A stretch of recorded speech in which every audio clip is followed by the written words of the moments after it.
Good evening friends. आज हम bio का सेकंड पार्ट स्टार्ट करेंगे। फर्स्ट पार्ट में हमने पढ़ा था कि बायोलॉजी क्या है, बायोलॉजी की शाखाएं क्या क्या है। बायोलॉजी में जो पार्ट चैप्टर पहला चालू किया था वो सेल्स किया था, और सेल्स में हमने पढ़ा था कि सेल्स की संरचना कैसे होती है, जीव द्रव क्या होता है, केंद्रक क्या होता है, एंडोप्लाज्मिक रेक्टिकुलम क्या होता है। जब हम लाइव क्लासेस आएंगे तो सबसे पहले पुरानी क्लास पूरी अपन क्या करेंगे, रिवीजन करेंगे।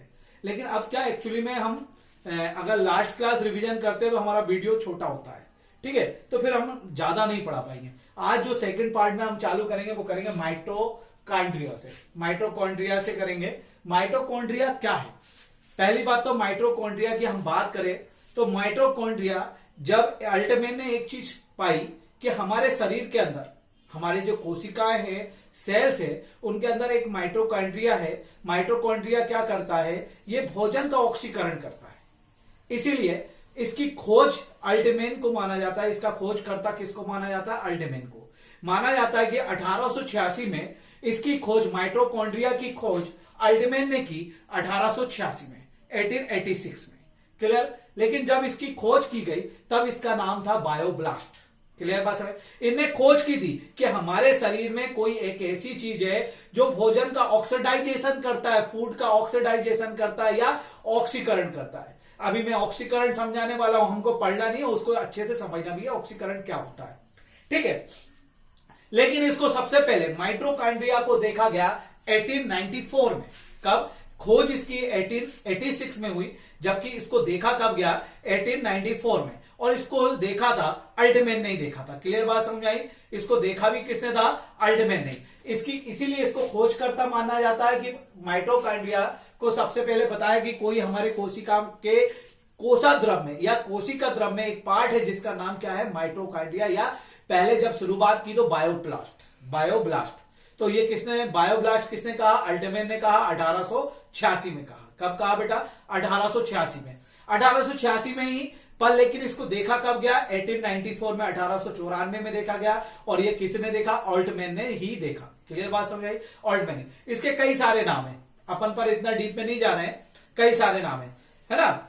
अब इसको बात आती है आगे चल के कि इसको नाम किसने दिया। पहले तो जब खोज इसको क्या कहा गया? बायोब्लास्ट कहा गया। और बायोब्लास्ट की खोज किसने की? अल्टमैन ने की। कब की? 1886 में। और सबसे पहले इसको देखा भी किसने? माइक्रोस्कोप से ही देखेंगे। किसने देखा? अल्टमैन ने देखा। देखा कब? 1894 में देखा। क्लियर बात समझ?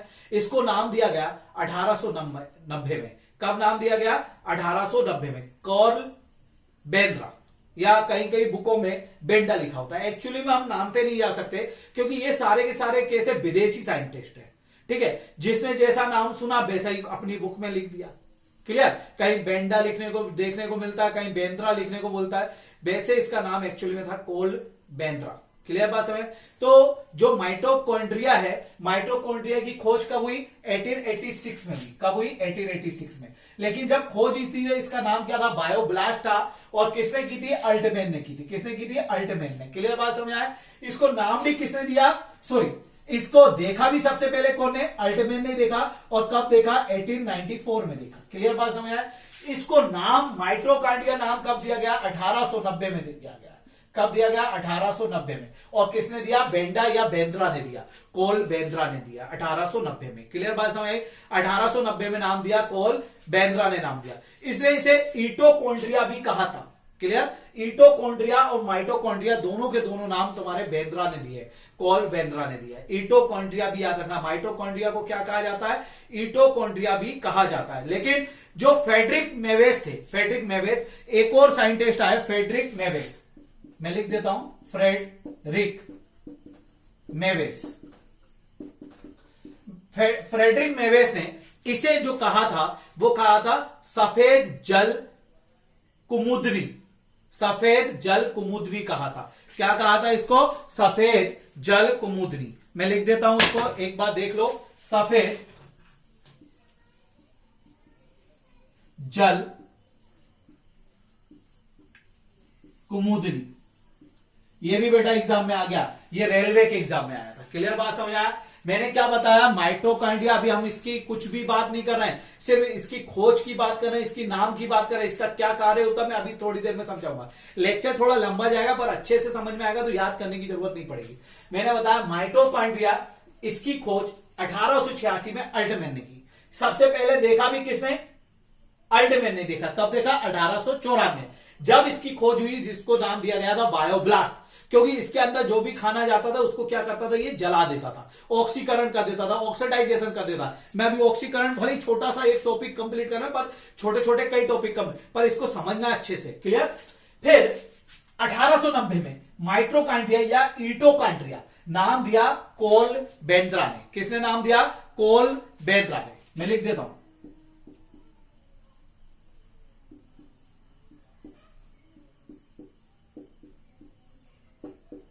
कोल बेंद्रा ने नाम दिया। क्लियर बात समझ आया। फिर फेडरिक मेवेस भी थे, और फेडरिक मेवेस ने इसको क्या नाम दिया, सफेद जल कुमुदनी। क्या नाम दिया, सफेद जल कुमुदनी। क्या नाम दिया बेटा, सफेद जल कुमुदनी। क्लियर बात समझ आई। इसका फिर से हम एक बार एग्जाम पूरा रिवीजन, माइटोकॉन्ड्रिया की बात करें, माइटोकॉन्ड्रिया की, तो माइटोकॉन्ड्रिया की खोज अल्टमैन ने 1886 में की थी। इसको सबसे पहले देखा भी अल्टमैन नहीं था 1896 में, लेकिन 1894 में जब इसकी खोज हुई, इसका नाम था बायोब्लास्ट। बाद में 1890 में कोल बेंद्रा ने इसको नाम दिया ईटोकॉन्ड्रिया या माइटोकॉन्ड्रिया। क्लियर बात है। समय समय पे कई नाम चेंज होते गए। क्लियर। फिर फ्रेडरिक मेवेस ने इसको कहा था सफेद जल कुमुदनी कहा था।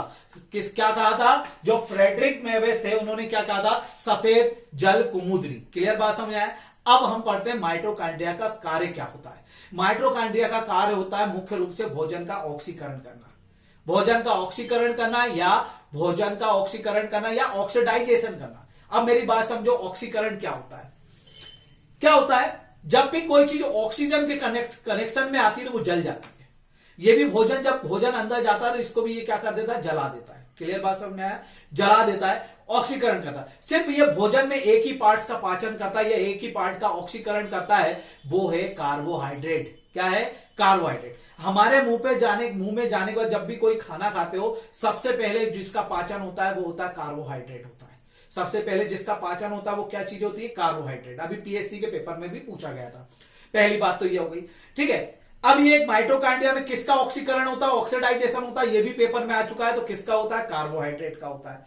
जब कार्बोहाइड्रेट का ऑक्सीकरण होता है तो क्रेब्स चक्र पढ़ेंगे आने वाले समय में, क्रेब्स चक्र में बहुत अच्छे से समझ आए। जब इसका ऑक्सीकरण होता है, कार्बोहाइड्रेट का जब ऑक्सीकरण करता है तो उससे क्या होती है, ऊर्जा निकलती है। मैं बताया ऊर्जा के कोई भी एनर्जी बनाने के दो ही स्रोत होते हैं, एक तो संलयन और दूसरा विखंडन। या तो वो टूटे तो उससे ऊर्जा मिलेगी, नष्ट होने पे उससे ऊर्जा मिलेगी, या तो वो जुड़े तो उससे ऊर्जा मिलेगी। क्लियर बात समझ आया। वैसे ही माइटोकॉन्ड्रिया क्या करता है, भोजन में से कार्बोहाइड्रेट को निकालकर उसका ऑक्सीकरण कर देता है, और ऑक्सीकरण कर देता है तो क्या होता है, जल जाता है। मतलब जल जाता है मतलब उसकी एनर्जी ले लेता है, जलाने के बाद उससे एनर्जी चुरा। जैसे ही उसका ऑक्सीकरण होता है तो उससे एनर्जी निकलती है, और जो एनर्जी निकलती है वो एनर्जी का ही यूज करते हैं। इसीलिए माइटोकॉन्ड्रिया को हम क्या कहते हैं, कोशिकाओं का ऊर्जा गृह या ऊर्जा घर।